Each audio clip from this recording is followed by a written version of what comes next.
Live from Lincoln and broadcasting across the state of Nebraska, it's the Average Joe Sports Show. This is the place for Husker sports with the biggest names, the best interviews, and all the inside scoops. I got a front row seat with a big tub of buttered popcorn and a greasy half-live chicken leg. Now, here are your hosts, Chris Schmidt and Elijah Herbel. Weekend edition is here. It is the Average Joe Sports Show. This is a new record. Dear Lord, we are 5 minutes in front of 8, not 7:50, not 7:45-ish. May we be forgiven by the good folks in the stream that we are a little tardy. We have a Mark Kraynak sighting. It was earlier than Chris. I love it. Kraynak, brother, it's good to see you, man. It's been too long since we've rock and rolled. How are you? Man. It is good to be back. It's baseball season. Y'all know how that goes. You know how that goes. Just tournaments and things, and I'm going to be off quite a bit coming up too because of baseball and other things. But it's good to be back. The other things is exciting too. Yeah, of course. Yeah, getting married. Yeah, getting married pretty soon. That's right. So I'm fired up for that. I'm glad he's calmed down because he was having like a Charlie Day meltdown in Horrible Bosses while waiting. Well, yeah. If there's one thing, Chris, I'm sure the people want to hear to start off this show, it's excuses of why we were late. So we got plenty. We've been writing them down. Well, Doleman, you nailed it. You know, one of us was getting bailed out. I love it. Details are sketchy is what Bill Doleman put in the stream. I love it. That is Bill Doleman, the pride of Fairbury. That is Mark Kraynak, longtime cohort with the weekend edition. Elijah Herbel, been rocking and rolling this at Herbal Essence. He's been umping all week. And Chris Schmidt, good to have you. And then Brandon Vogel and the Iron Horse, they will check in. Jim in Indiana's here. Black Hills Brennan checking in. Good to have you. We'll have more shout outs this morning. And the off season is always interesting and entertaining. Husker baseball get things handled last night. Good work for Tucker Timmerman. We'll spend a little bit of time on that. And Husker softball has a difference-making player. What ended up happening last night? Did UCLA hang on? Yeah, UCLA hung on. I think it was 4-2 final score. 4-2. Okay. Yeah. Well, bleep, but Nebraska should be playing somewhere in a regional, which will be outstanding. Always like and subscribe to the Average Joe Sports Show on YouTube. Find and follow and watch on Twitter as well, AJ Sports Radio. So what's the word? What's the good word, folks, as we tackle a May and then there'll be June and poof, it'll be, almost football season. Well, it is football season because we got the the application for Big Ten Media Days credentials. Yes. So when you get that, I mean, the season is essentially here, right? Yeah, I hope. Are we all going? Well, I'd love to. I mean, I've got air flight and rooms booked already. So, is our sponsor taking care of that? Well, that's the thing that we're all going to work on. Yeah, your name and your sponsorship can be below. Hell, they can come with us. Yeah, part of the Average Joe. Be part of the Average Joe Mile High Club. Wow, that's a new package. The average Joe contingent is how I would present it. I mean, it's in Vegas. Help the Average Joes get to Vegas twice. Once for Media Days, once for the Bud Crawford fight. And exactly. We'll use your money in responsible ways. Absolutely, for sure. Not going to lose it at the black table. In fact, that's such a unique sponsorship that you could offer. Right? It's just like we might be able to give you your money back. It's possible. You might not. You might not. We might call you for more. Yeah, exactly. That's under a 50% chance we'll get your money back. That's so good. We could turn The Hangover into a documentary. We need to guarantee a round trip ticket. We can't do a one-way thing. Yes, I understand that. Yeah. But let's welcome in Brandon Vogel with Counter Read, counterread.com. Vogues, good to have you in this morning. How's the week been? What's a good word?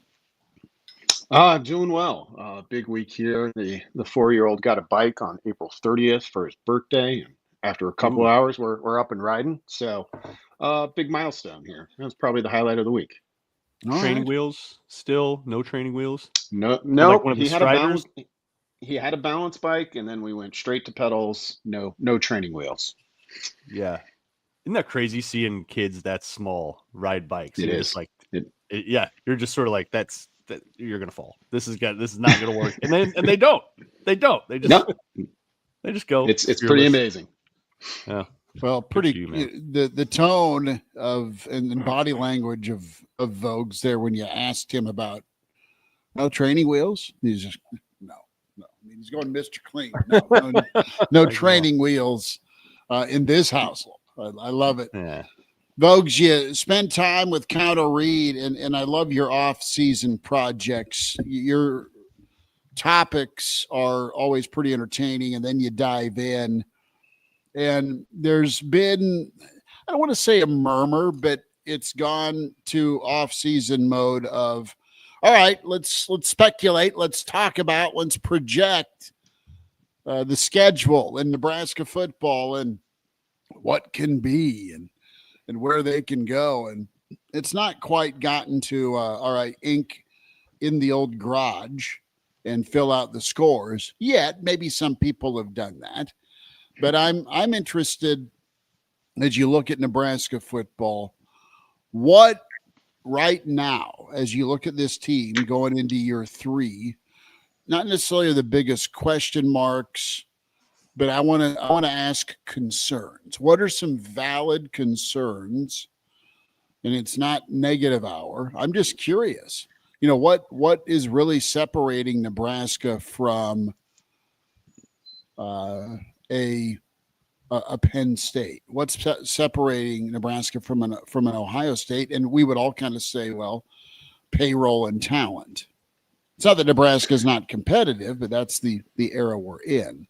But then there's everybody else, right? There's 15 other teams to talk about, and that's what I'm fascinated about in this new world of Big Ten football, where Nebraska can kind of settle, where they need to settle, and just worst case scenario B. You knew in the old Big 8 it was second, God forbid third. You know, in the Big 12 it was, all right, you finished runner-up in the North. In the Big 10 it was runner-up or top 3 in the West that always got or the picked Legends on. or whatever it was. Sure. Thank you. Yeah. I had blacked that out of my mind. And now we have no divisions. Yeah, we don't. So what is that mark for, like, I mean, obviously if you're in the top 4, you're probably going to make the playoff as a Big Ten team, and that's like a no doubter. But like, what's that next step? 5th? Like, did Illinois have a good year last year? Because they were about 5th in the Big Ten. And you know, so I think it's probably that 5th, 6th range. And I think Nebraska, you know, has an opportunity to be in that sort of hunt if it approaches its ceiling. Concerns, I mean, there's, you know, some I guess really defined ones, and then there's probably some big picture ones. I think defensive line, just the turnover, and do they have the depth there? How does that impact their ability to defend the run, which was kind of like the unquestioned part of the first 2 Rule seasons? Like, they were gonna be tough to run on. I think they'll still be tough, but to what degree? That's an area where I kind of expect a little bit of fall off. I think offensive line, like a lot of the pieces there, but you've got some key guys to replace. And I think the question still, so if we're talking about, you know, 5th, 6th or better in the Big Ten in 2025, does Nebraska have one of the 5 best O-lines in the Big Ten right now? I don't know that they do. And then I think one kind of bigger picture one, and again, sorry, you said not to get too negative, and I don't think it's negative. I think it's just reality. Like, I have a list somewhere. When's the last time Nebraska had a first-team All Big Ten player? Like, who's that guy that you're just like, It's here? We need Randy Gregory and Spencer Long. I think so. Like, we need a play. who's going to make it? Who's going to go get the sack? Who's going to make the catch that probably wasn't there to be made? And it's a little bit different in the transfer portal era. Like maybe some of those guys are here and we just haven't seen them in Nebraska uniforms yet. But when you look at it and try to point to it, like Dylan Raiola is probably your best bet to be that guy. But as a true freshman, he wasn't, which is understandable. I'm surprised Trey Palmer wasn't first team All Big Ten. Yeah. You know? Yeah, it gets tough. Do they only name 2 receivers? Is that, or do they? I don't remember. But They went 4-8 though, didn't they? I mean, yeah, but still, you talk about somebody who's going to go make a play when you had to go make a Yeah. play for a team that probably wasn't very good and a quarterback that wasn't that great. That was the guy. But it sounds like the Big Ten's All Big Ten team is still from 1969. Two receivers, one to the left, one to the right, a fullback, a tight end, a running back, and 5 3-point stands linemen. for those receivers. Yeah. one Rick- face Rick- mask. Rick Leach is your All Big Ten quarterback settling under center, right? Yeah. Come on. Steady young lad with sideburns and a middle part, and it's time to hand to the fullback on 2nd and 10. You know, that's the play call. Yeah, I mean, but that's a good example. And, you know, there's always some wiggle room. Like whether you make first team or if you were first team good is always a little bit contextual. But Trey Palmer was kind of the first one I thought of. And to Chris's point, that team wasn't very good. So those guys tend to get lost a little bit. But anytime, he was one of the 3 or 4 best players on the field, you know, in the games that Nebraska played. You also broke. Oh, go ahead. Go ahead. No, go ahead, Mark. You're coming back. You're coming back to the fold. So we need to get some hot takes you've been working on. I've wanted to ask this for a month. You worked on counter read too on September on, you know, who Nebraska's got expected win probability for each of those opponents, and so really dove into some of those folks. Akron, it's pretty interesting just reading about that. Ineligible for postseason play because of their academic progress rate. I haven't heard of that, by the way. I just haven't heard of that happening. So not only are they terrible, they're not getting it done. Like, and their record, they were like 4-8 last year, and they can't even play in the postseason. But this also surprised me just because I don't keep up on Akron football. Who does? Not a lot of people. Joe Moorhead's the head coach, which was pretty surprising to read. Just like, okay, former Penn State, and then he went down south, and that was what, Mississippi State post, Yep. post Leach, wasn't it? And that didn't quite work out. I don't know. But he's had success in the past, right? Like he's you know, he's been a successful head coach. He got them up to 4-8. What were some of the what were in third year coming in? I learned all this from reading Brandon's breakdown, but when you broke down September, what were some of the interesting nuggets outside of the ones with Akron I just kind of shared that you kind of uncovered? Yeah, so it's I mean, I think it's a decent setup when I break the season into thirds and kind of preview it that way. And Cincinnati, I think, is probably going to be a little bit tougher than they might be getting credit for right now. Got one of the best tight ends in the country, a returning quarterback, really good defensive tackle, and a pretty good set of linebackers. And this was a team that ran the ball really well. So a year ago and just collapsed down the stretch, losing their last 5. So I kind of look at that one, and it's particularly a season opener, which you can expect to be a little bit messy and sloppy just because the teams don't have a preseason. For a team that can run the ball pretty well, like that one's going to be interesting for Nebraska. You got then Akron and Houston Christian, which like I'm the sort of person that never kind of like inks in wins, but those obviously need to be. I mean, those are Houston Christian by, you know, FCS power ratings. It's probably the worst team to come to Nebraska since Bethune-Cookman got unfortunately tapped to, well, fortunate for their athletic budget, I guess, but for that makeup game in 2018, which replaced the canceled Akron game.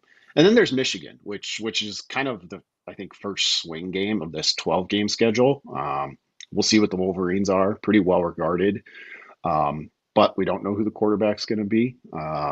Sharon Moore, for now, isn't expected to be coaching that game, and it's a home game against a team that'll be favored over by Nebraska, but not by a huge amount. So can the Huskers like it's kind of the first like growth chart game for me in 2025. Cincinnati will be that too. We'll learn things, but you got Michigan coming to your house. Like if you want to be something, do something. I think Nebraska should play Akron and Houston Christian on the same day, and then set up a bye week going into Michigan, and that way they have an extra time to prepare for the Wolverines. I think that's allowed under the new NCAA rules. So just play a doubleheader in Lincoln, although you lose the gate. But I think that'd be a smart thing to do for Nebraska.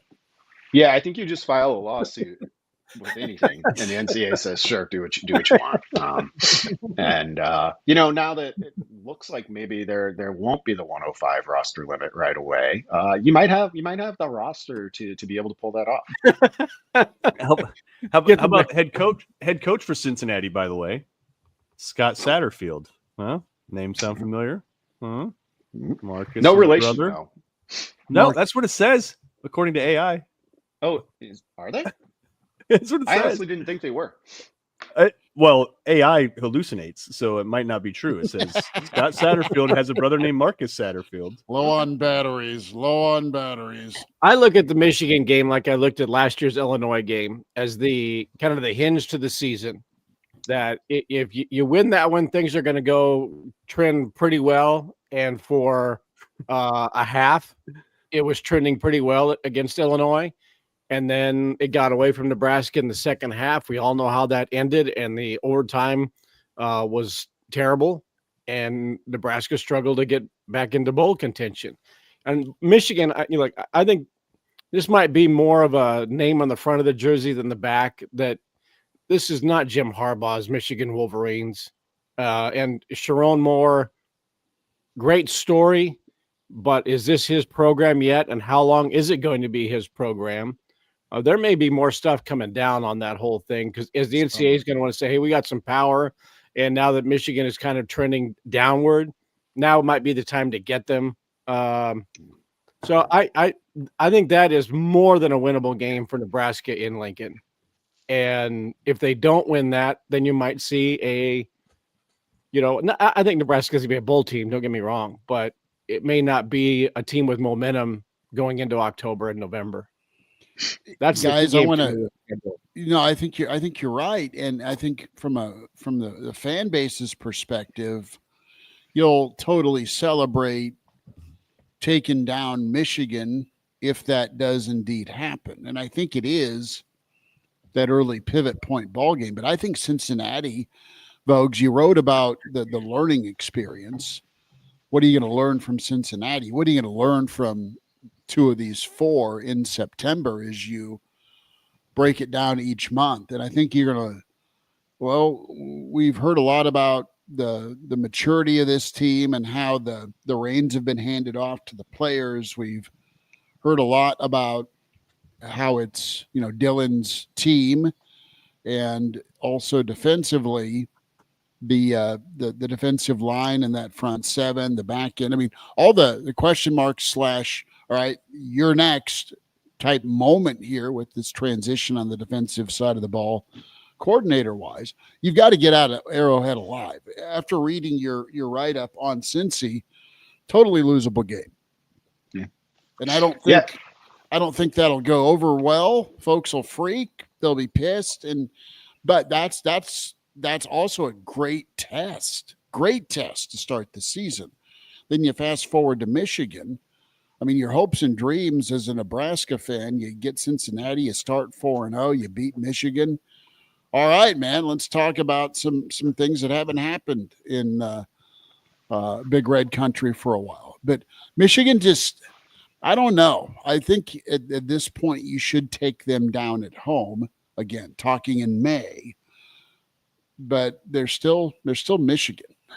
It's almost they kind of remind me of the team that came into Lincoln, that Ohio State squad that with Carlos Hyde that started beating the hell out of Nebraska, and the whole fan base lost their mind until the epic comeback.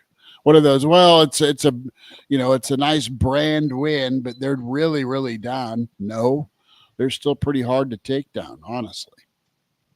Yeah. So, I mean, that Cincinnati game, I think, will be yet another chance for us to learn, like, how business-like and buttoned up is Nebraska ready to be? Because I mean, that's been the issue for multiple years, right? And they've had openers like this recently. Just last year was kind of with the UTEP game was the first time in the past 5, but you went on the road at Minnesota, like almost there. You had a good 7-hour workday. You kind of slacked off in that last hour and you lose 13-10. At Northwestern in Ireland, Illinois before that, they're all kind of that same ilk. So here you go. You got a neutral site game, but a favorable neutral site game, presumably for Nebraska. You got a team that's kind of beaten potatoes, I think, in terms of what they want to do offensively. Like, are you ready to go out there and kind of just win a game against a live opponent? So we'll see. The track record there hasn't been strong recently for Nebraska in openers like that. In the Michigan game, like the power ratings would make Michigan about a 7-point favorite right now. I think that's high. I think when we get to that game week, that'll be high. Yeah, that'll be lower, would be my guess. And anytime you're in that range of like 5-6 points, like it's one of those handful of plays type of games that can swing things. Well, and as you look back through some of Nebraska's openers, whenever they've had quality opponents, so I am skipping past UTEP from last year, but you look at Illinois a couple years ago, Northwestern in Ireland, like all these games, these openers, Nebraska has had at least one massive special teams gaffe. Obviously, with Northwestern, it's the onside kick. You had that bad muffed punt against Illinois a couple years ago. We haven't spent enough time. We talked about this the other day, Brandon. I don't think we spent enough time talking about the special teams. I've seen people in our stream chat this past week anointing, man, Eckler's the best hire Matt Rule's ever made. Like, we haven't heard from Eckler since he's actually been hands-on with the special teams unit. He's bringing in a new kicker. He's going to go change the punting scheme. Like, there's a lot of unanswered questions that I want to see in game one regarding the special teams, because when Nebraska has lost an opener against a meat and potatoes buttoned-up football team, Nebraska has gifted the other team a possession, and realistically a possession in good field position. So I want to get your thoughts on what you need to see from the special teams against Cincinnati, because I think if that's buttoned up, it means good things for your entire football team, just with the attention to detail nature that it takes to be good at special teams. Yeah, I mean, I think certainly in the opener, and kind of at a very basic level for 2025, like, can you make your field goals at like a national average rate? Do you have the kicker to do that? That'd be a good place to start. So not leaving 3 on the table. If you can avoid that, and then the punting piece of it, and like Nebraska still needs to get its punter, but those rugby punt teams, good ones, that's probably worth, if you can cover it and you got the kicker who can kind of kick strategically, which is the point of doing that, probably get you 10 to 12 yards of field position a game, depending on how much you punt. That would be a pretty significant difference. And against a team like Cincinnati, that's a little more station to station than home run hitter. At least that's what it looks like. Those extra yards, add up, because it's still hard for college offenses to consistently go 9 plays and put points on the board. And don't forget, when it comes to special teams, as we've learned on this show and only on this show do people talk about it, can the long snapper hit the nipples? There we go. Nipple accuracy. Always the question. Glad we're having that talk. And have you had to talk to your son? But anyway, I can get an ice cube. I mean, it might help. Going back to Bones Michigan. about threw up. Going back to Michigan, X factor for them, Bryce Underwood is the presumed starter. They had a transfer in from Fresno State that's supposed to kind of give him some good competition at quarterback, but Underwood was kind of a clear overall number 1 coming out of high school for at least with some of the rankings, right? Classic dual threat guy, can really throw it, uber talented. Here's the thing. If Michigan was coming into Nebraska and that was their first true road test, I think you give Nebraska an extra 3.5, 4 points, but they're also at Oklahoma, right? So in week 2, so he'll have been tested. He'll have seen environments at that point. From the little research that you did, he he's the guy, right? Because the Fresno State kid was out with an injury over the spring. It's hard to imagine you're going to keep that kid on the bench, right? I think so. And, with what's out there in terms of his NIL deal, that's a little incentive to get him on the field right away too, from Michigan's standpoint. And I think that Oklahoma game in week 2 is key. It would make some sense to, they did a good job of bringing in the insurance policy of Mikey Keene from Fresno State. He wasn't available. Michigan only had 2 quarterbacks that were available in the spring due to injury. So I don't know how much there is to take away from Underwood looking like the guy. I mean, they literally, their 2 quarterbacks played their entire spring game. So, and his spring game was okay. It looked like a true freshman, playing against this level of college athlete. But I think he would be the guy. You could get that Oklahoma road test for him, knowing you've got more coming up in the Big Ten. And if it just doesn't go well, early on, you've got Keene there to make the switch. So that would be my guess in terms of how it goes with Michigan. We were diving in here about the first 4. What do you think about Nebraska being mentioned in some preseason top 25s? A few of the national talking heads have put out their top 25s here the last 7 to 10 days. And Nebraska's found their way on some of them, omitted from others. I kind of like old Joel Klatt. I think he does a good job, and I know he's locked tight with college football. I mean, so I think Nebraska's a fringe top 25, or they're somewhere in the 20s. I see Illinois is a program that's knocking kind of in that teen realm. That's interesting. Indiana's still there. There's still some remnants of last year. Iowa's in there. Michigan may or may not sneak in, but I think Nebraska is – everyone's similar in the same boat. I mean, it's not yesterday's college football where you bring back a strong senior team. You might, but it's someone else's seniors you're bringing with. Right. So how about the top 25, or does it matter anymore? It's be in the top 4 of the league like we talked about a little bit ago and vie for a playoff spot. I mean, one takes care of the other. Yeah, it does. I mean, if you're putting out a top 25 at this stage, you got to have some picks in there that grab a little bit of attention. Otherwise, why do it? And I think if you're projecting of being these aren't the top 25 teams right now, but I could see Nebraska there by the end of the season. I could see that. Or do they belong there right now? No, they're not one of the 25 best teams, I think, based on what I think I know about Nebraska and the rest of the teams out there, but it's not unforeseeable for them to get there. There's just they've still got a lot to prove, and in most of the early power rankings, they're kind of falling between 30 and 40. So win 2 more games or another game that's kind of unexpected, and you're right there. Why don't we just start ranking Big Ten and SEC teams in one poll? Just completely forget everybody else and just go with the top. What is, how many are in the SEC now? 14? 16 now. Okay. So the top 34 preseason poll is out, and where's everybody else? And then others receiving votes. You can put, SMU, BYU, Oklahoma State. They're not going to be there, but let's just forget everybody else now. We're just going to rank those 2 conferences and completely isolate everybody else away from them. Come out with a combined Fox ESPN analyst poll, the top 36 preseason for 2025. Like the Power 2, the JV 2, and then the others. Yeah. That's the way college football is going. Yeah, so just the top 36 preseason poll. Yeah.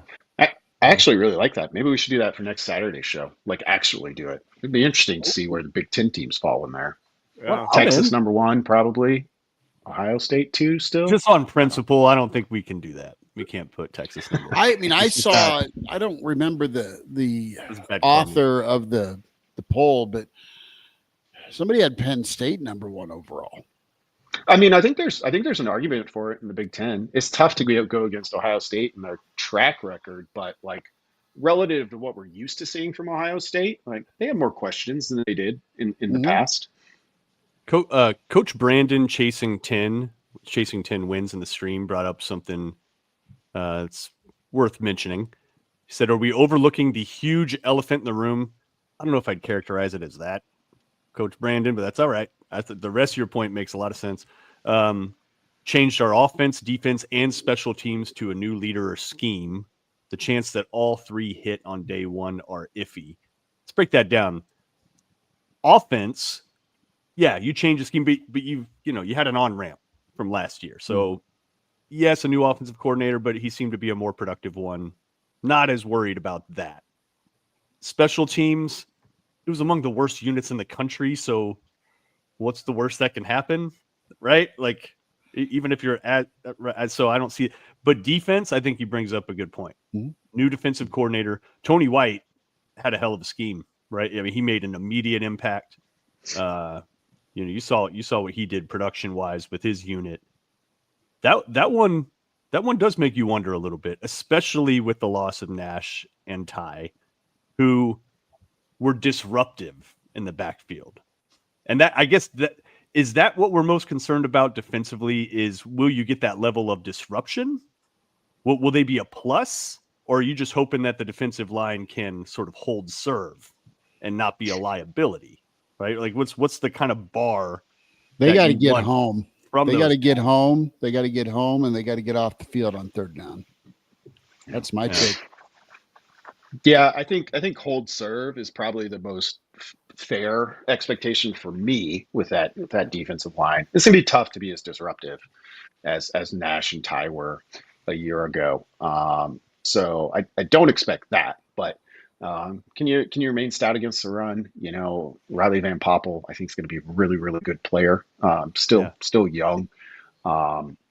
Elijah Judy, more experienced, but and you've seen some good things, but can you do it for 60 snaps now? Every Saturday. So I think Coach Brandon's point is great. Like, and it's a useful way to look at it, of like all 3 of these hitting at the same time, particularly right away. Doesn't seem very likely. I mean, it's a bit interesting in that year two Matt Rule, they took a slight step forward from year 1. Like, this sort of coordinator overhaul is usually the thing a coach who's trying not to get fired does, right? It's like, that's the pin you pull before your card gets pulled if you're the head coach.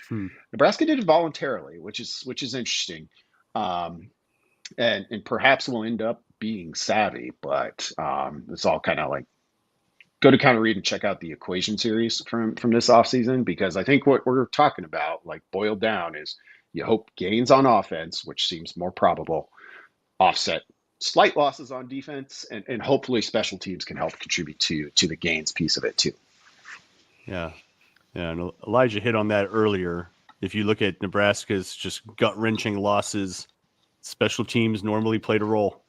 I mean, we could probably all name 10 special teams gaffes that cause PTSD. Do you guys have a favorite special teams gaffe over the last decade? One that stands out in your memory as being such a huge gaffe that it's just up there. Like, we don't want to do this. It's the swing and miss by Caleb Lightburn. You're going to go Columbus. That was right. Never seen that. The guy just whiffed on a kick, and he was a scholarship kicker. People are in a good mood. Y'all, we wouldn't even do that. We would not do that. It's not like we would boot the ball 70 yards downfield, but we probably wouldn't whiff, right? You're going to connect. Your foot's going to hit the ball. Black Hills Brennan with an excellent point. Yeah. And Iowa. Could name 10 in one season. Oh no! Look, My favorite personally, because now we're getting into this. Illinois 2020. Whenever the punter just starts jogging up the field, the fat punter. Yeah, 4th down and 14, and the guy runs 48 yards and picks up like 14 yards, but he ran 48. And just nobody. I mean, just like it was a mirage. Michigan State, when Nebraska went 85 bears on them, shut down the running back that is still in the league right now, and then just outkicks their coverage literally, and just they cover the wrong guy. Or kicked away from the coverage. They kicked to the left, and the coverage was to the right, and the guy's like, again, a mirage walking down the sideline. Is anybody going to come like grab my flag? Yeah, it's what's fun. I envision the Curb Your Enthusiasm music on repeat while Illinois' punter just strolls along for the first down. He kept running. He had the ball like out in front of him, like I've got a grenade without a pin in it, and he just kept running. Yeah. And Nebraska treated him like he had a grenade. Let me ask you this, and that has to be what makes you the most angry as a Nebraska fan. Those moments where. And it's been special teams that screwed you up. It's not the fumble at the goal line. It's not the pass interference or an offensive drive happens and you get beat at the buzzer. No, it's your special teams that screw you in a moment because you had the fumble punt. You were up 10-0, right? You're up 10-0 at Iowa. And what you give them life. You give them life and they get a field goal out of it at the 7. But, a 3rd and 8 swing pass that turns into an 80-yard run. You strip sack off the right side.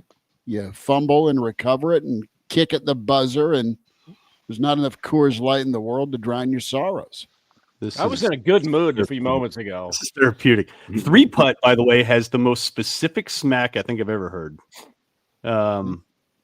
He says Kraynak would punt with Shiloh Sanders bearing down on him. Why Shiloh? That's a double burn. That's on you and on Shiloh. Yeah. And we were talking about a kickoff, not a punt. All right. I would have Dowdell as part of my shield. And Dowdell would break his arm, and I'd be fine. So he'd still block it with the other arm. Yeah. Well, that's a good point. I might hit the circle button on him and just do an Illinois punter kind of fake, Hey, the other thing that comes to mind too is the never to be beaten record of fair catches at the 10-yard line by Oliver Martin. At least it was at the 10, not the 6. I mean, I don't know if anybody in college football could match whatever that record is. And Garcia Castaneda gave him a run, and so did but Garcia Castaneda paved the way. Panico paved the way for those guys. Garcia Castaneda was very proficient at stopping the ground ball, and then taking a knee at the 10. Glove down, butt down. Yeah. Where the ground ball was short, Garcia Castaneda was there to field it and not make the throw. Yeah. Right? Okay. 3-putt brings. I brought this one up with the Illinois game earlier. Cam. That was just that was the longest freaking trip in America ever. Vogues, you were there with me. I mean, my God, it took forever to get it champagne, and then that happened. At least they had Dos Taylor Equis. Jump catch at the goal line. Like these things all happened. You know what I'm saying? Like they actually happened. It's like if safety on that play. Yeah, it was like safety. a program. If it was like a program part 2 or something like that, if they came out with that, there would be some of these plays in there. You'd be like, that would never happen. Like it just the cut-ups, Vogues of special teams, what not to do the last 10 years. It would be interesting. It would be like every Friday Night Lights, the TV show, come back, but in reverse of like, no, people don't actually lose games that way. Like, oh yeah, watch this. Watch this. The international incident will always be very real. I don't even put that near my. That's not near the top of my list. The onside isn't No, up 11? No, it's not. Look, that's like the international, not just incident, but the international play of mystery. Nobody has ever really taken credit or blame for that for the most part. But if you look at the play, there's only the bad part about the play. Okay, as we welcome the Iron Horse Gary Sharp. The bad part about the play is that there's only one Northwestern guy lined up on that side of the field with 6 Huskers who have the ability to fall on the ball. And the lone Northwestern guy over there actually did. But if you take a look at the alignment and the way the play is structured, it's like not a bad idea. It's supposed to work. This should work. We got 6 guys over there, 1 guy for Northwestern, and he's the one who lands on the ball. Nebraska got beat because they couldn't stop the run in the second half. That's why they lost that game. And yes, it's an egregious looking play. No doubt about it. But there are far more special teams examples of ineptitude besides that one. Which is a problem. The wayward punt at Michigan State's tough to top because that's just miscommunication. Like it's evident of like Mel Tucker's reaction to that was like, I can't believe what I just saw. Mel Tucker called 2 plays in his football career against Nebraska that flipped the script and won the ball game. Yeah, the flea flicker in Boulder, then on 20-0. Vogues, again, you and I there. Not enough Coors Light in America. I'm sensing a trend. The flea flicker from the 4, because Mel says, why not? It's like I'm on the phone at midnight, you know? Nice, Freddie. and they hit it. And then the double safety punt return where 10 of the 11 go after the guy who didn't catch the ball. Wow. So before we get Brandon out of here, Gary, and Brandon, I promise we'll get you back to your loving family here shortly. Gary, Vogues has got the door locked and he's ready for another hour.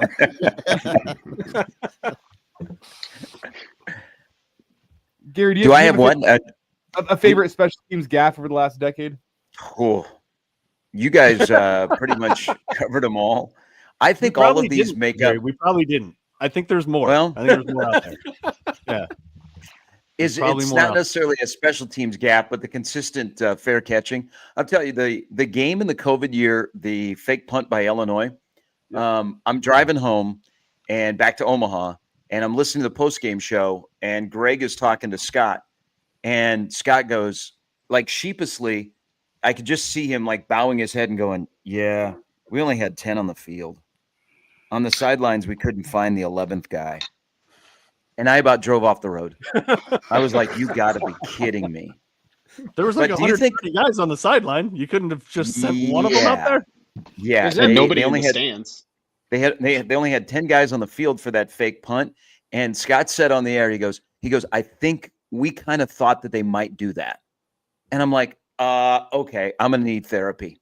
But do you think all of these weird special teams gaffes are karma for what happened in Columbia in 97, that Nebraska scored on an odd play, that we've been paying for it ever since? Because some of the stuff that you guys just went through, you can't make up. Like people, if they just tuned in and knew nothing about Nebraska football, like, oh, those guys, the average Joes are just making crap up this morning. No, that stuff happened. A guy that is in the NFL, in Champaign, Illinois, caught a kickoff, and guess what he did? Got to save He volleyed it. He volleyed it, threw it out of bounds. And he's a good player. He's a great player. He's a great player. Yeah. And that was, I don't know. Hey, Just, I remember 100 years ago when Mike Rozier took the opening kickoff against Kansas State in 81, 82, 83, somewhere in there. Took the opening kickoff, took a step outside the end zone, and then went back into the end zone. And Nebraska had to come from behind to beat Kansas State that year, like 56-2 or whatever the score was. But Mike Rozier actually ran a kick out for a yard, went back in, touched it back, and then was a safety. So But that was one. That was the one in the 80s. Yeah. Right, exactly. Yeah. Have we brought up real quick Quentin Ives at the Ohio State game last year on the kickoff? No. Where he stepped out of bounds? What do you do? Oh, no. Kickoff and stepped out of bounds, what about the 9-yard line? Yeah. Yeah. That was early in the game, too.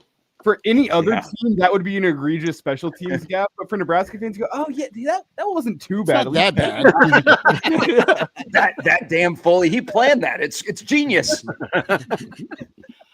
All you need is a 15-yard. All you need is a personal foul, and it's like you just watched it go out of the end zone.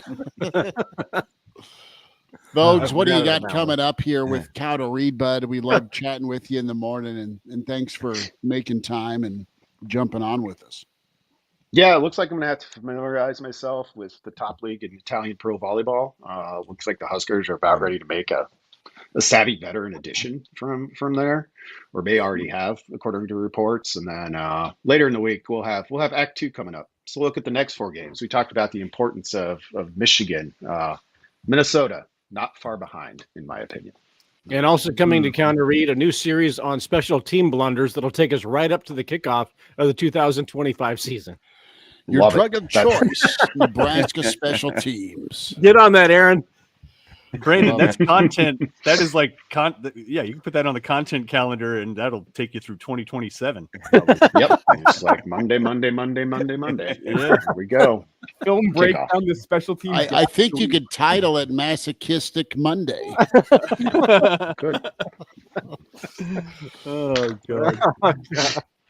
Send out a leather mask, and away we go. Vogues, we love you. Silence of the Lambs is the graph. See you guys. Vogues is never coming back. There is some sort of special teams long snapper nipple joke we could make here, but Well, this is just reminding me of gaffes in general, and these aren't necessarily special teams related. But remember Niles Paul's fumble against Iowa State? That was the weirdest game ever. And you're leaving the stadium. You're like, how do they lose to them? And then Paul Rhodes gets up and goes nuts in the locker room. And I liked him as a coach, but that was an 11 freaking win team, to be honest. Yeah. And for those who don't remember it, Paul, wide out in the open. What? Nobody within 10, 15 yards of him? He's running just streaking to the end zone, all out. alone, easy touchdown, and just the ball just flies out of his hands at the 15-yard line, something like that, and they recover. That game, how about 9-7? Yeah. Or how about LaKeven Smith? Texas intercepting a ball Tech. to ice it against Texas Tech, and then he tries to go Dion and return it instead of our old buddy Jay Moore still swears he should have tackled and thought about tackling LaKeven on the return. hey, think about guys. Forced the fumble, that would have been bad. That's a great recall because, like, LaKeven Smith had a nice career at Nebraska, but he'll always be remembered. He'll always be remembered for that one play. Yeah. Like, what other LaKeven Smith play do you remember about his career that was, it was okay. It was, he came in rather hype, but that play, I mean, damn, that one changed that whole game against Texas Tech. Good athletic D tackle. He really was. When you think of LaKeven or even Texas Tech, he's top 3. It's, the speed limit game, Sharpie, 70-10. I called it the interstate game, but yeah, it was the debut of Bo Davis. Yeah. Did we ever apologize? Did Husker Nation ever apologize to Bo Davis for what Bill Callahan did to him that night in Lubbock? Well, he was like 6'4", $160, and he's like, "Hey, go into the game." It looked like the helmet was too heavy for him. We need to go True Hollywood story on that. Is it urban legend or is it true that a former athletic director that had this creepy smile barged in to get on the headset and yell at the head coach, "What are you doing?" "Oh, watch this. We're going to put Bo Davis in for a half. Go back to your hole." Hey, there are 2 games. Like, we all have friends that played at Nebraska in the 90s, and are extremely passionate about their alma mater and the product, there are two games that I always hear referenced about former players that made them the angriest and almost where they quit. Like they were like, I'm not attached to Nebraska anymore. Was that game, and then the Kansas game in 07. Oh, yeah. When KU scored 76. I remember rooting for 80 in that one.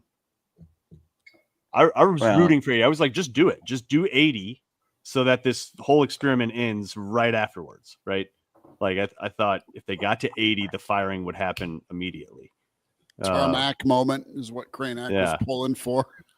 Look, I mean, you're at that point. You're at 76, and there was like 8 minutes left in the fourth. I was just like, okay, all right, just get 80. And then the awkward post game. Callahan's walking off the field. T.O.'s outside of that little locker room in Lawrence, just blows right by him.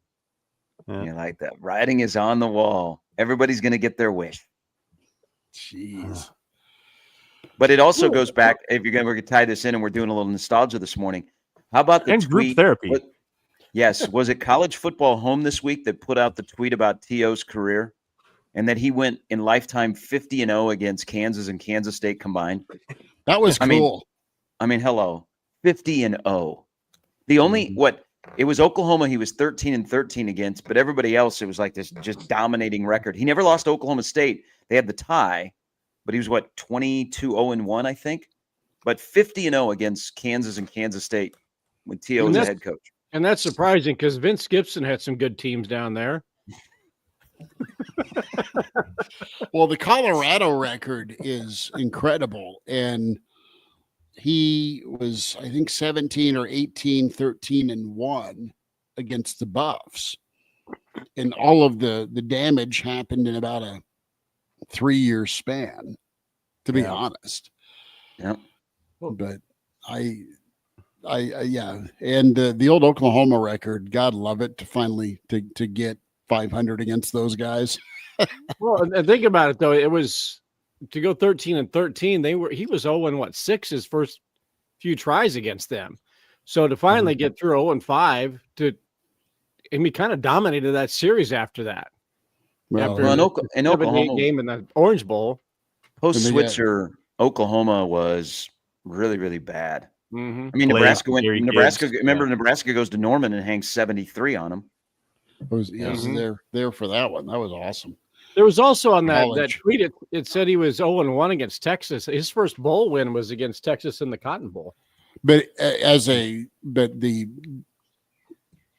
this is another fond memory, the 96 Big 12 championship game. That's where they're going with that. Yeah, right. I was there in the TWA Dome. You went? TWA Dome in St. Louis. Yeah. Mm-hmm. That was a the team was really lethargic. They had a stomach bug or something that rippled through the team, and and that was right after Terrell Farley got in trouble, and I mean, there's no way James Brown gets around that end if Terrell Farley's still on the field. Mm-hmm. Oh, the what if portion of the show. I'm getting some coffee. I might pour whiskey in it too. Hey, let it be known, Matt Rule undefeated against Rutgers and Purdue, which are Rutgers Purdue the Kansas and Kansas State of the Big Ten. You can make an argument. There you go. 3-0 undefeated. Rutgers actually went pay him $8 trillion. Bowling a couple years ago. Rutgers under Schiano. They've been bowling. So, and Kansas State went bowling occasionally too, but okay, State. Yeah. Well, there was never, like, Frank had a couple of head scratching losses to K-State. The game in the fourth quarter that Quincy Morgan went crazy and they stopped running Dan Alexander in a snowstorm. 2000, which I hate that, because we were coming back, and whenever when you drive from Lincoln to Manhattan, you go through small town Kansas, and there's the one turn. Is it Marysville?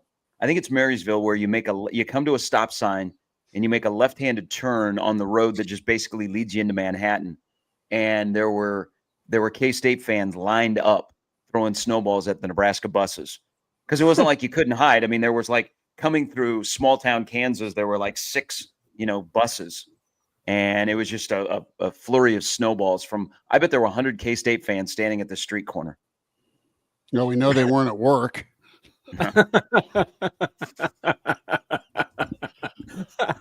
But there's, like there's also the fun what if game is like what if Nebraska beats Texas in the Big 12 championship game? What does that do for Bo? Does Bo stay? Does Nebraska, does it change? What happens with that game? Does Bo get like extra years? Does he get, a buffered regardless of who the AD is because he won a Big 12 championship game? I think there's a lot of butterfly effect moments, right? I mean, with Callahan, even where if who is the old defensive back? I forget. It's early in that game against SC where the guy misses like a pick six interception opportunity, and you could have gone up. Is this 07? This is the year before. This is 06. It's out. The god awful game in the Coliseum. Yeah, where they wanted to get it, which was embarrassing to Nebraska fans that traveled out there because all they wanted to do was get in, get out. They did everything short of Neal. Yeah. Yes. Yeah. But it you have that SC game. You have the situation with Bo and the 1 second for sure in the Big 12 championship game. What happens where, I mean, there's a couple of swing moments with Riley, but even with Frosty. I mean, we spent a little time earlier this week on his sit down with ESPN. There's moments in 2019 where you beat Colorado, you probably don't get off to such a brutal start, and 19's different after the 18 end of season momentum. Things have kind of progressed for a reason, and you are where you're at right now with Nebraska. And I think you've been through the ringer as a Nebraska fan, but I think you feel going into year 3, there's a ton of hope. But I think there's a lot of substance with Matt Rule from a leadership standpoint and guys that he's brought in. So it doesn't have to hurt this year is where I'm going. It may not be return to glory, but it's something you're going to be okay with by the end of the season. That's where 2025 needs to go for me. I think we're all sad now. We're just sad. This has been therapeutic, though. We do. All of us. Apologies, Elijah. Have memories of more positive games than losses. Like now, there's just too much of a trend of you remember more about the losses than you do about the wins. Well, I want some memories in 16:9 format, though. Those are all in 4:3. They're all of them. It's a broadcasting nerd joke for those out there that. Seriously, can we get some HD memories? Okay. All right. Well, there's okay. So, there's the beginning of the COVID season at Columbus where you had Adrian and McCaffrey on the field at the same time. Remember that was fun. That opening drive, that was fun. Oh yeah. And look where that got him. Well, how about back in Columbus in 18? I mean, think about that game, the 2000 should have won in 18. 18. You remember the praise that Urban Meyer and Day gave Scott Frost after the game? I mean, Nebraska hung in that game. They had an opportunity to go up late in the game, but Adrian was a freshman, and Adrian, instead of running forward, ran sideways. But there's like a plenty of like tenures where what if one game? What if you would have won this game? Like, for example, Mike Riley, and they got exposed at the end of the 16 year. But what if they win that overtime game in Wisconsin? That I was searching for a moment when I was talking Riley a moment ago, and you're right. They beat Wisconsin in overtime because Westerkamp is still limping from the assault that poor guy took at the goal line, right? I mean, that overtime, you didn't get any calls in Madtown in overtime because didn't Wisconsin miss an extra point? I think at the end of regulation, they missed an extra point. So you had a chance to go down and hit a field goal to win it. But you go to overtime. You get that game against Wisconsin, you're 7-0 then. It's the last time Nebraska has been in the top 10. You go into Columbus a whole lot different, and it may not be 62-3. Yeah, Xavier Betts getting mugged at Wisconsin also to end the game. Yeah. Mm-hmm. Is there one change your life moment you pick for Nebraska football? Oh, geez. 1 second. 906, Texas. Okay. The 1 second that 09 for you. You go back, like I was saying earlier, I think it was Gary. If there's not that 1 second put back on the clock, what does that do for Bo Pelini's tenure at Nebraska? Nebraska's position in the Big 12. I mean, there's so much on that 1 second, right? If they win that Big 12 championship, that to me is on field one of the most pivotal moments in Nebraska football history and what we've experienced in the last 20 years. And it doesn't. And by the way, but in recent memory, what if Dylan Raiola doesn't overthrow Lindenmeyer by a yard in the Illinois game? How does that change the rest of last season? How does that change this offseason? Yeah. That's a more recent one. It doesn't come close to the Texas 1 second, but that's a little moment from a season last year where you go, I mean, if he makes that throw, that's a touchdown. I think Nebraska probably wins that football game. And I probably shouldn't. With this Nebraska struggles in close games, maybe I shouldn't say probably, but if they win that game, butterfly effect, how does that change the season? How does it change the offseason? Are we talking Dana Holgerson right now? Are we talking Eckler right now? Like, how different are things?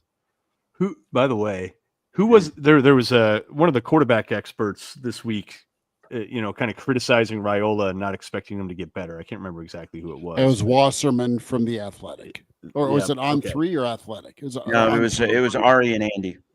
Yeah. That was their podcast. And their criticism from breaking down Raiola was he can't handle pressure up the middle. Kind of like every quarterback. Well, but it's interesting because I think on its face that's right. And Illinois is where it became really obvious because it was probably the first time he's ever faced pressure up the middle in college with 300-pounders or blitzing 240-pound, Big Ten linebackers. And he did. Remember, he would just sort of retreat, drop the ball, and accept a sack, essentially. But I think what they're getting wrong with him is that it's not from him being scared or going into a shell. Because remember how we talked to it when he was in high school, he almost stood in the pocket too long, and that was a concern. Because that Papa Raiola was like, hey, Dylan, you are not going to be a wuss. You are going to stand in there. Your line's blocking for you. You stand in there. You get rid of right? So he's almost too conditioned to stand and stay in the pocket and not be scared of the contact. And what I think Wasserman and them missed is that that's what it is. It's not that he can't handle it. It's that he has to actually just think about evading a little bit more. And he just hasn't. That's never been a part of his game, is evading the rush. I think this with the podcast, it sounds a bit picky, and I know those two guys are, giants of college football, or they're pretty well respected national guys, but there's just been an absence, which is okay, of praise or national attention on Raiola. You look at some of the quarterback lists that are put out. You look at some of the different tiers of either portal guys or true freshmen or guys ready to take that next step. You got 24/7 that put out their top 5 quarterbacks of the Big Ten, and Raiola sneaks in. He has a chance to make a statement with his play in this second year. I think I'm good with that. I think a lot of the stuff around Dylan, and here's the thing about the Nebraska fan base is all of the national knocks against Dylan, whether it be his play or his mannerisms, it almost strengthens the support for him because people don't touch my quarterback. They get riled up. What are you talking about? We'll stick with him. I think one thing when it comes to Dylan, and there's fair criticism out there, but you have to peel back some layers on exactly what happened last year.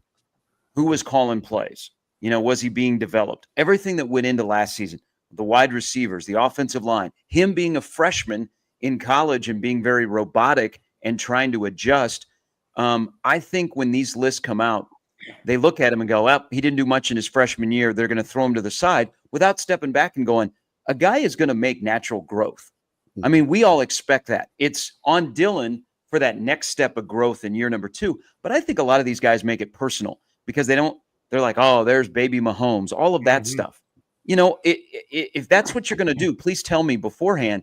But if you're going to tell me about why you don't like some of the things he does quarterback wise and how you don't think that can be better with a new offensive coordinator, then let's talk about that. But I mean, putting the quarterback from Washington, who had a great Sun Bowl, Williams Jr., ahead of Dylan, or just going, hey, because Sayan's at Ohio State, he's going to be better than Dylan because Ohio State develops quarterbacks, and even though he's a true freshman, he's going to be this dynamite player. I mean, I don't know. I think Dylan is a lightning rod because of his actions, fair or not. But you're right, Schmidt. We all believe this, that he can shut everybody up by the way he plays on the field. And I don't believe he has to be Superman, by the way. No. I think he just needs to be part of the offense and find that clutch genie at the end of the game. But if he has just a above average season, I think Nebraska is still in a good position where they could be successful. He doesn't need to be a 36 touchdown, 5 interception guy. And I'm also on this train. I talked about this on my show yesterday, is we love quarterbacks and they're going to be the highest paid player on your roster. And you need quarterbacks, and you love when you have a Dylan, and you love when you got a Trey Taylor coming. To win a national championship or to be in the playoff, do you need an elite quarterback, or do you need a solid quarterback that the lines have been built around him where he is just part of the offense and not the offense? No, I heard you and Maddie talking about that yesterday, and two things for me, and let's go around the horn on this. When I think of jump, I immediately, my mind goes to statistics, and it's just how I'm wired. Stats equals wins. And because you have good stats, you're going to have good touchdown numbers. You're going to have points on the board. And that is ultimately, what you need. So I'm thinking, all right, a jump for me looks like 70% completion percentage. You're in the 20 touchdown realm. You're over 3,000 yards passing or high 2,000s passing. But it doesn't have to be that way if you have enough help. You can just make the right play at the right time and drive your offense, and other guys can be a part of it. I'm just not wired that way, but that's how you can get there. Mm-hmm. I think ultimately, if you have that difference maker at quarterback, it will be the reason you win a national championship. It's either making the play or not making the bad play, even in this new world of college football.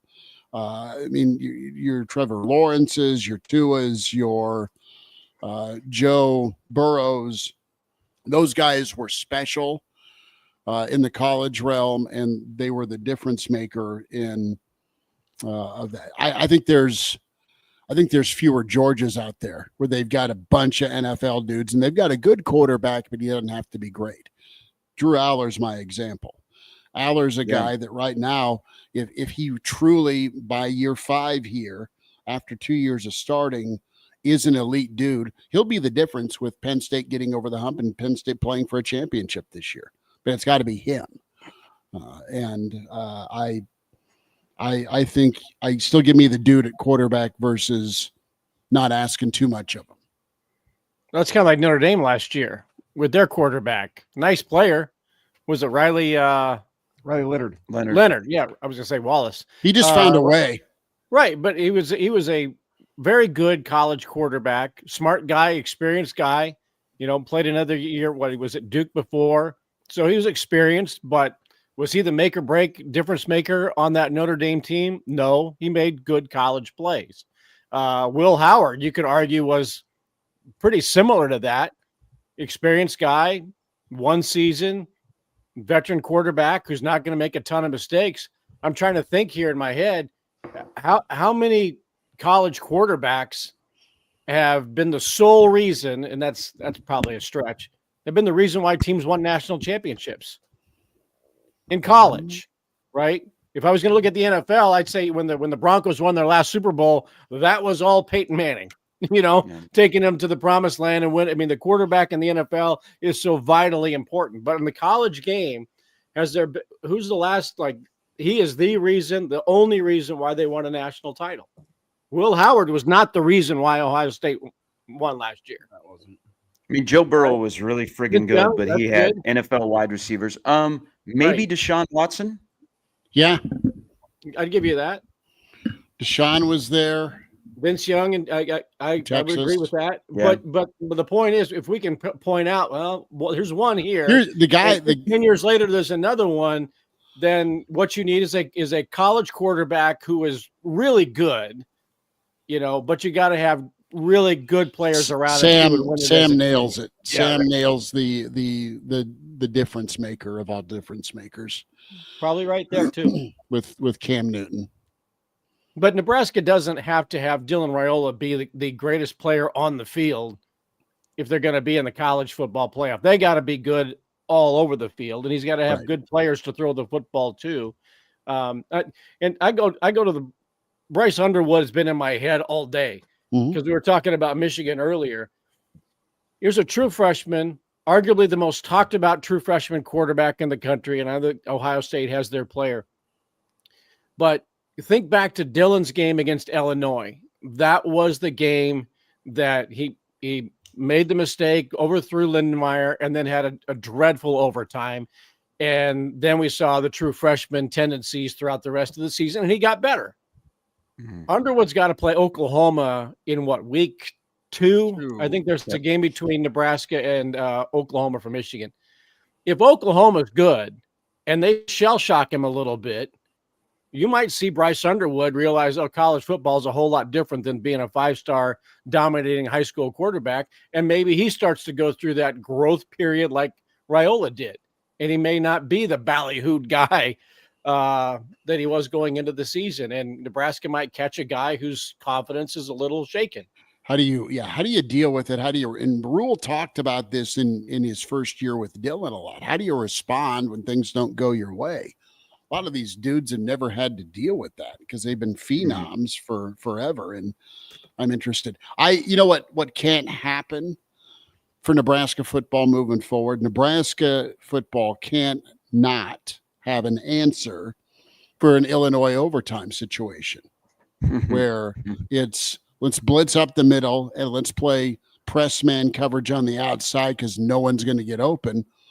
And Illinois looked like a vintage Nebraska team with blood in the water, snuffing a team out when push came to shove, when it came to winning time. And Nebraska had no answer, no recourse, no response. Illinois looked like the power pro. They were good last year, obviously, but you're so used to seeing that Nebraska team do that to somebody else. If all right, the dance went a little long, time to turn the music off. Nebraska's Missouri response after the kick six, how the defense for the first time all day that day took over. So it's pretty fascinating. Football's a great thing, but give me the dude quarterback. Go find that guy. I know he's a generational talent, but all problems are solved. Well, look at Adrian Martinez. Adrian Martinez was great as a freshman and a really, really good quarterback, but didn't have the personnel around him to grow, to probably live up to his full potential as Nebraska's quarterback because he didn't have it around him and got beat up bad. It's understandable that he would be a little shell shocked after his first season and getting popped at Michigan State. Right. Yeah. There's the thing about this year number 2 and Dylan isn't as robotic and, from just bits and pieces, the clock in his head is a little bit better. And that's just natural for playing football at this level where the speed of the game is faster. We all want him to be a smarter quarterback, not slide before the first down sticks. What does it look like with the deep ball? I think the biggest thing with him is get the ball out quick. I mean, that ball's got to be out quick. And that's something that comes with repetition and a philosophy. But, having Dana and those two talking the same language, because Dylan picked Dana. I mean, that's Dylan's offensive coordinator. He's the head coach of the offense, but Dylan picked Dana. We can say Dana can help Dylan. Glenn Thomas can even help Dylan. But at some point, if Dylan wants to play at the next level, Dylan's got to help himself. And I think that's where we see this year is, he can do so much in the offense that they give him, but does he make that extra play? Is there something extra special there that you go, okay, that's 15? Because at some point he has to break away from that to go, doesn't matter what system he's in or who's coaching him, Dylan can play football. So I'm also, we talk a lot about Dana. I think this is a big year to see where Glenn Thomas is at, in just the quarterback development of being quarterbacks, because you have two key guys behind him that could be your quarterback in 27. And of course, they've done a great job recruiting that room. You got guys coming, and you went to get Glenn Thomas. Can he develop quarterbacks? It's not just the offensive coordinator who has a huge hand in quarterbacks and has developed NFL quarterbacks, but there's also your quarterback coach. That's big. It's nice to have that much concentration on that position. It's necessary. Well, isn't it nice to have the position as a priority? Yeah. The position is the position has changed in what they ask their quarterback to do, and that the quarterback's not going to get beat to hell every Saturday. But the fact that they've made quarterback a priority in recruiting still blows my mind that it seems to be more of a priority than the running back, which is a complete flip from the old days. But I love that they made quarterback a priority, and it'll be a trickle-down effect. We'll get a guy, right? That's kind of it's not doesn't Schmidt and everybody else, once you get a guy, he gets other guys? Yeah, well, that's what you're hoping. That's the thought. Hey, Coach Brandon's worried about Elijah. Yeah. I'm doing great here personally. How many ball games you got today? Well, I'm only doing the Lincoln Salt Dog second game of the season, producing wise. Oh, okay. All I got today. We crowned a district champion last night. That was a lot of fun. Who did that? Who won? Congrats to the Malcolm Clippers down in C1. Okay. Dominant team, and they're looking to make another run at state. So I just appreciate the Joes in the chat making sure that everybody on the panel is okay and checking in and making their observations. So good on Brandon. Kraynak, you got a big day, brother. You're muted, cowboy. Sorry about that. By the way, speaking of baseball, friend of the program, Coach Brian Paul, Gretna East district champs. That's where Dixon make it Davis Schmidt goes. Yeah, back to back. Recruiters. Yeah. Well, this is the first year that they've had seniors too, right? So yeah, district baseball. How about that? Are they doing a state championship at Werner Park again, or are they traveling? It's split. It's at Tal Anderson and Werner, but Omaha's hosting the Summit League tournament. So I think the first part is at Tal Anderson and the last part's at Werner. Got it. Once. I'll tell you, last year, a low key, just like kind of a deep track, if you're a baseball person, the state championship game, Lincoln East and Millard West last year at Werner Park was a fantastic atmosphere. I mean, it was the place was pretty much sold out, right? And I think first pitch was at 6:30, 7 o'clock, sun setting. It's loud, it's raucous. Like you don't usually see baseball games with that kind of atmosphere. And there are, I think, 13 D1 guys on that field, or something like that, including a kid that ended up being the number 30 pick, I believe, from Millard West with Cincinnati. Deep track. If you get a chance to go check that out, it's a awesome atmosphere. I don't remember high school baseball having atmospheres like that in the state. You're right. So was it 2 years ago? Millard West, Millard South, at Tal Anderson. Yeah. And then you had Lincoln East and Millard West played the extra inning game. Hey, of the great things the NSA has done, in my opinion, one of the best things they ever did for baseball in this state is they got it out of Lincoln and they stopped splitting Omaha and Lincoln, and they put it in a place that wants it and Omaha and the Storm Chasers worked together, and it has elevated the high school state baseball tournament for all three classes, not just Class A, all three classes, by getting it out of Lincoln, where because of the timing and because of the attitude, the Haymarket Park and the Salt Dogs didn't want it. Yeah. And what's great, by the way, what's great about high school baseball crowds too is, regular season games don't get much attendance.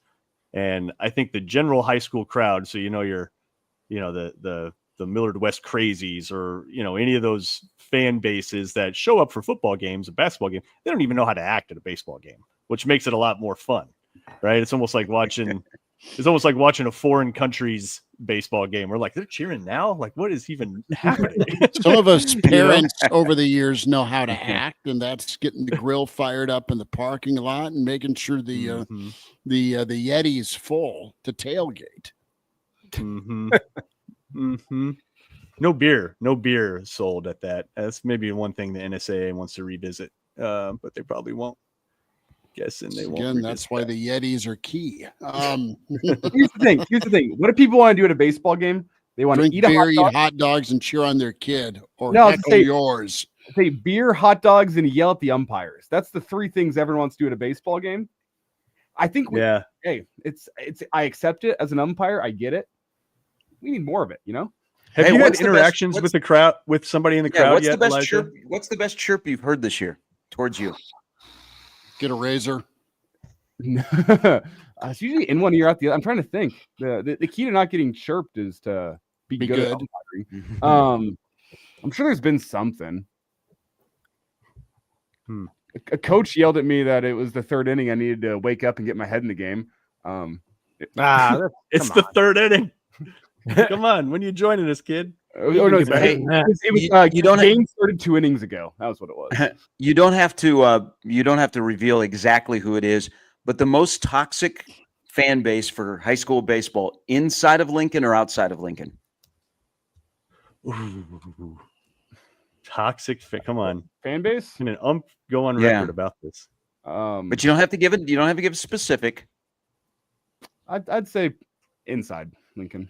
I'll just say good luck to them. They got a good team. I'm looking forward to seeing them in the state tournament.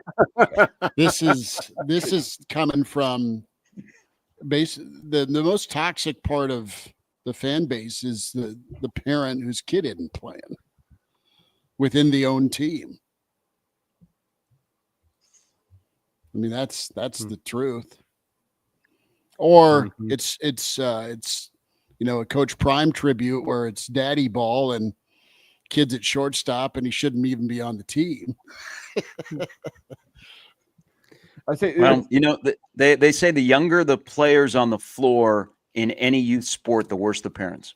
Absolutely. That I can 100% get behind, because in 9U baseball, the parents still think their kids are going to go off and play in the major leagues and they need like perfect umpiring. It's like, hey, I'm sorry. I'm going to open up the zone for 9U so we can all have fun watching this. We don't want to have a watch back here yet. The younger the baseball is, the worse the parents are. I can 100% agree with that. Wow. That's not a strike. That's funny. Fellas, we'll wrap quickly. Wrap her up. Husker baseball. Yeah, well, one more thing. Yeah. Huge night. We haven't even talked about Jack Caglione yet. How about Timmerman, man? That was huge. Good for him. Yeah, he goes almost 100 pitches yesterday too, which is Nebraska's good. What was 1-7. The old Snitley boys with the stat yesterday. 1-7 on Friday nights this year. Till last night. Yeah, and they flipped and not having McConaughey, but they actually going to finish the year with a winning record in the midweek, but a losing record on Friday. He was a dog, man. They needed a dog, and they found a dog. They are 25-25 right now. Perfectly 500.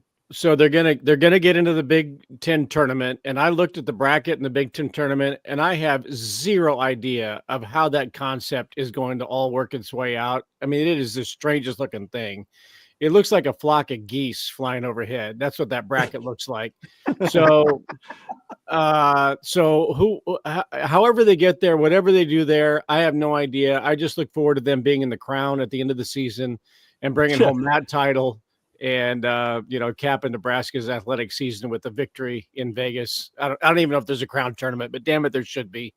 Let's just have crown tournaments in every sport, right? Yeah. For those who can't make it to the NCAA tournament, there's crown all over Vegas, and Nebraska will be the primary participant. In those Big Ten standings, by the way, the 4 newcomers from the Pac-12 are all in the top 5. You got Iowa somehow on top of the heap. Who's coaching Iowa? I should know this. Rick Heller. Someone hire that guy. Like, how do they keep ending up in like the top 3? I agree with that. No one picks them. So they just let me just throw in a personal thing about Rick Heller at Iowa, because he's been a family friend for a long time. He's awesome. Known my dad forever. When I put his name in front of Bill Moose after the whole Pat Casey thing fell apart, and before they got down the road on Will, and I said to Bill, I said, hey, I think Will would be a really, really good hire, but if for some chance that it doesn't work out, you need to look in Iowa City. There's a guy named Rick Heller. Yeah. Yes. I mean, I don't know that Rick. I don't know that Rick will ever leave Iowa City. He's got a great setup there. Now they've put a little bit of money into his program. Yeah, they're renovating 6 in the league. That stadium is garbage, but they're in the process of renovating it. I think last year, it was a slight disappointment, but now you come back this year, no one's talking about him after last year, and it's probably his best team he's ever had at Iowa. And you got UCLA 2nd, you got Oregon 3rd, USC 4th, Washington 5th. I'm going to ask the dirty question. Right into the conference. Can Iowa get to Omaha? Yeah, they will. 2 weeks. I know. Beyond, you just take Interstate 80. Yeah. Can Iowa get back to Omaha, Sharpie? They do have some pitching. I don't know. It all depends on where they get sent as a 2 seed, 2 or maybe even a 3 seed. I mean, they did one of those things that we see this time of the year where teams all of a sudden cancel games because they don't want to hurt their RPI. I don't know. Back to Bill's comment about the bracket. It might be a bracket that a school like Nebraska actually may benefit from, because so there's 4 pods with 3 teams. So you're only guaranteed 2 games. And there's no winners losers bracket. So I think the max games you could play in Omaha is 4. So it's not like you lose your first game and then you have this long winding road back through the losers bracket. It actually, with Nebraska, if you think you're now going to go Timmerman, Horn, Brockett, Walsh, it actually maybe sets up okay for a school like Nebraska. Huh. So it is a little bit confusing. Yeah. It starts on Tuesday too. So it goes Tuesday, Wednesday, Thursday. I think Friday is the rain day, and then the 2 semifinals on Saturday, and then the final on Sunday. Is it pool play with some weird tiebreakers? Yeah. Well, but they're figuring head to head, and if it's not head to head, then I think it's run differential, I believe. Okay. And then you essentially have your quarters after that, your quarterfinals. No. 2 pods playing against each other, 2 pods playing against each other. No. You semifinals. If every of the 4 winners of your pod, you're into the semifinals. The max games you'll play is 4. Yep. And that's just one game. So they proposed, they gave them 2 options, this one and then just do a single elimination bracket, a 12-team bracket where it's single elimination, because the SEC has gone to that. And I think the ACC as well, where you just you're only guaranteed 1 game.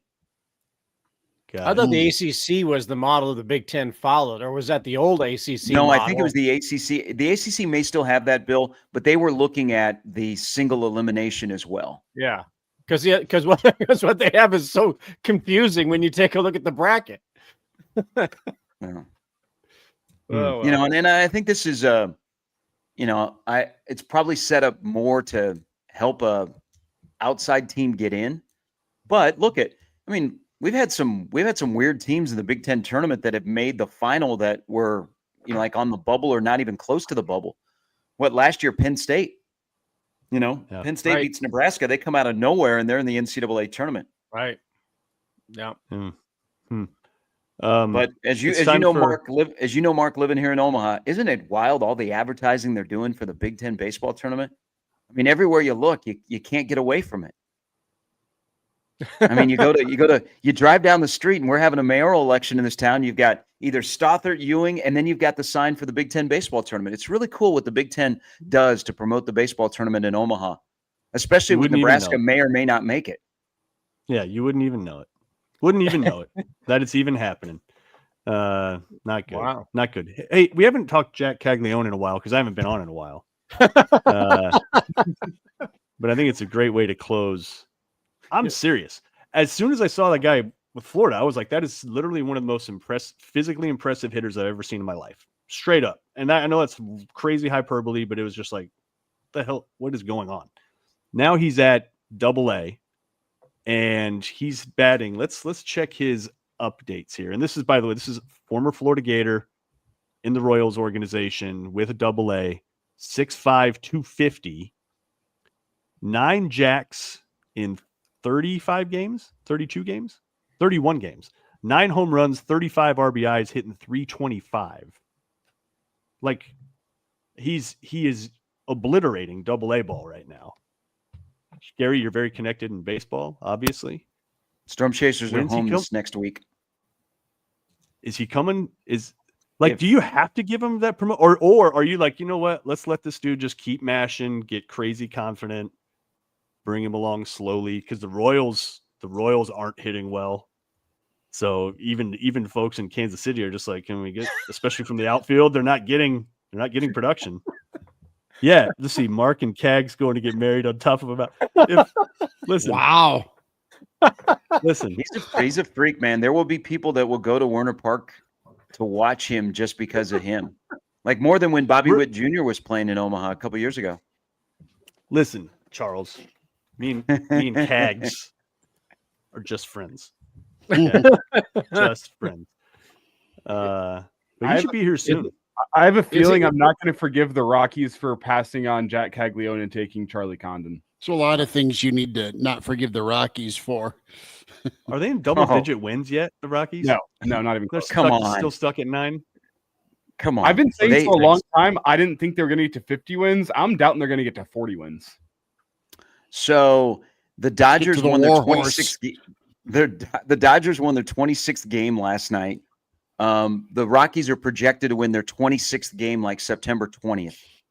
Hilarious. Wow.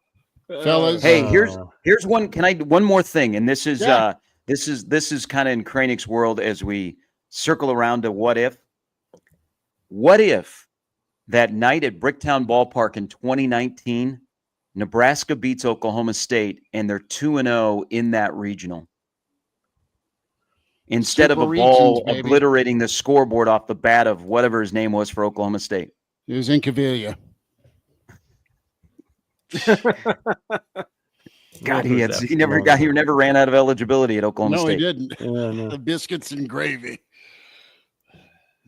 I mean, if they win, 35. they get to the Super 2019. Does Darren not step down?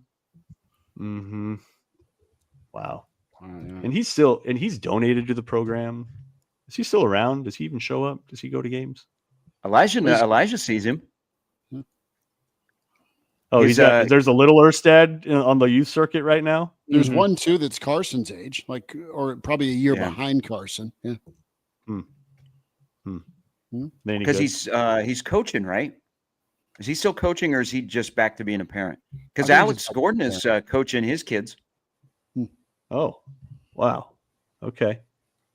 And by the way, deep track also. Nebraska, Cincinnati in Kansas City. The very next night, the Tigers versus the Royals.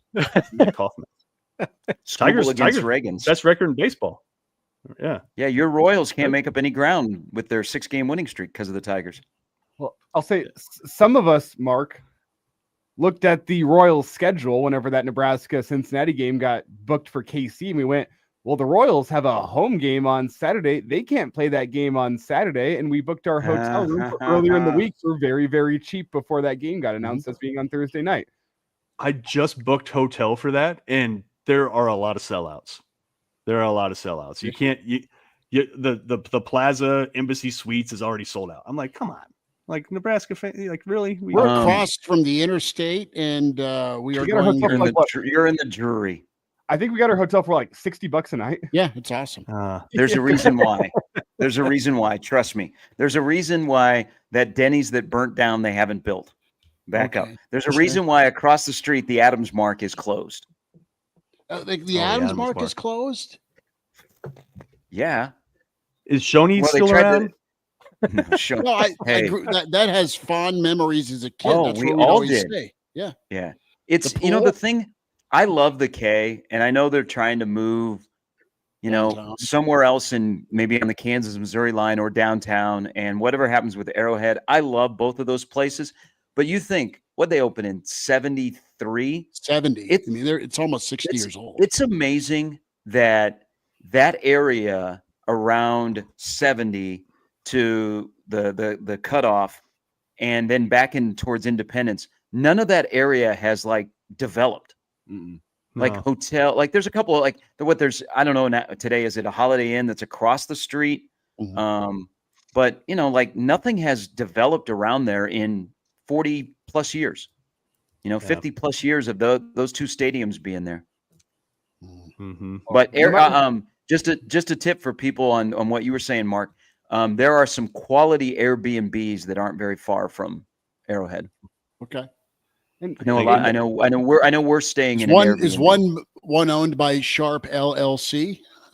No, I would not be charging what we're charging. We're getting charged. Well, we'll have the weekend edition and the midweek editions live from. I think we're going parking lot for the shows, fellas. Oh, nice. I think we're going to get a kickoff time for that in the next 10 days. Yeah, good.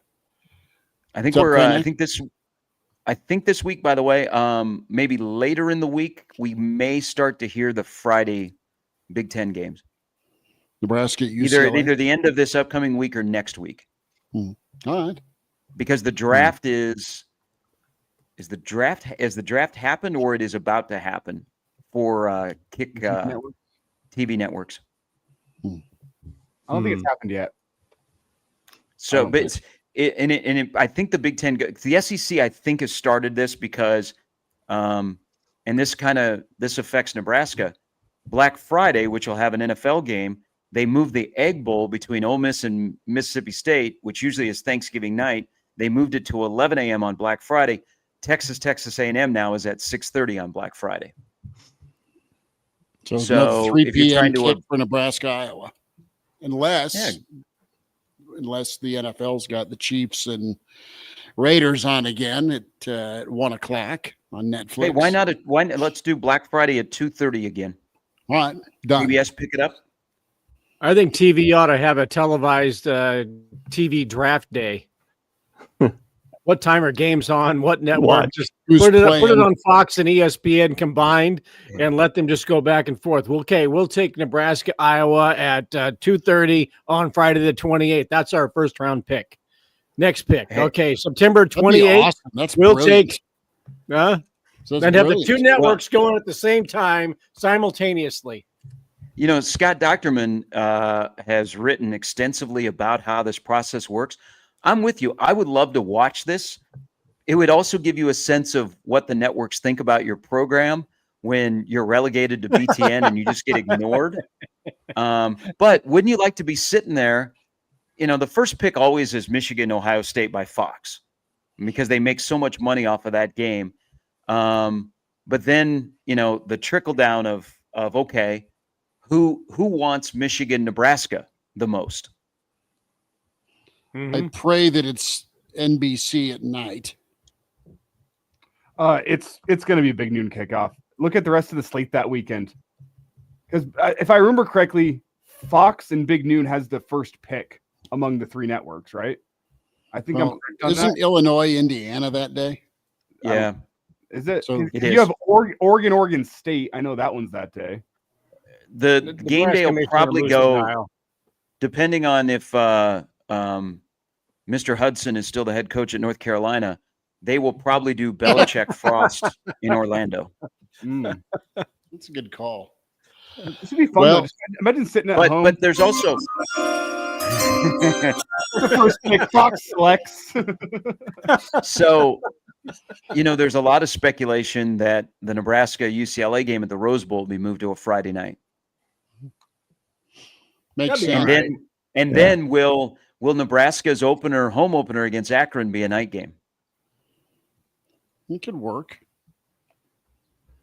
I Well, don't know why you don't always go night games. Those are the best. They're just the love best. Mhm. Statistically, more people watch games at noon. that is Elijah Herbel, Bill Doleman, Mark Kraynak, the Iron Horse, Gary Sharp, the weekend edition here, the Average Joe Sports Show. Fellas, I know we got a little bit late out of the gate, but we'll be rolling our sleeves up for a Sunday live tomorrow at 10:30 for Mama's Day. So appreciate everyone jumping in, checking in, saying hey. Sharpie, thank you, brother. Good to have you. Can't wait to have our list of the best moms that have played sports at Nebraska. Okay. Hmm. All right. And they were moms while they were playing. Really? Oh. Okay. We could also go with the Animal House tribute, Vicious Mothers, kind of those villains that made you cry on the field of play. Vicious Mothers that did Nebraska in. Billy D, be good. We'll give you a holler. All right. This is the show that is perfect for 16 Saturdays from now. I know. Yeah. Love it. Kraynak, we'll see you later, bud. Let's do it, man. See you in a Get the while. Ben Gay ready. Yes. I know. That's a good point. Actually, thank you for that tip. Yeah. Yeah. Glad you be good, Maybe brother. Leaks at Top Golf tonight. Okay. Yes. Godspeed, All right. everyone. All right. Well, Yeah. holler. Talk to you tomorrow at 10:30.